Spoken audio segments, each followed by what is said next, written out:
والذين آتيناهم الكتاب يفرحون بما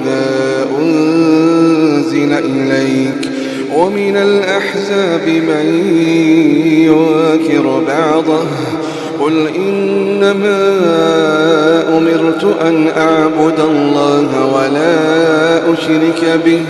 إليه أدعو وإليه مآب وكذلك أنزلناه حكما عربيا ولئن اتبعت أهواءهم بعدما جاءك من العلم ما لك من الله من ولي ولا واق ولقد أرسلنا رسلا من قبلك وجعلنا لهم أزواجا وذرية وما كان لرسول أن يأتي بآية إلا بإذن الله لكل أجل كتاب يمحو الله ما يشاء ويثبت وعنده أم الكتاب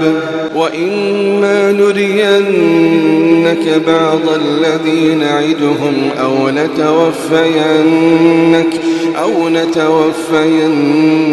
فإنما عليك البلاغ وعلينا الحساب أولم يروا أنا نأتي الأرض ننقصها من أطرافها والله يحكم لا معقب لحكمه وهو سريع الحساب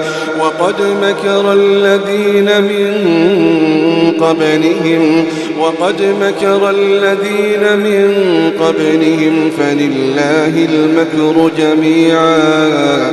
يعلم ما تكسب كل نفس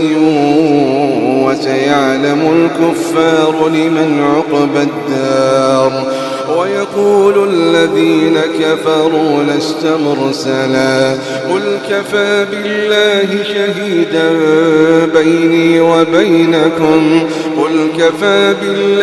شهيدا بيني وبينكم ومن عنده علم الكتاب.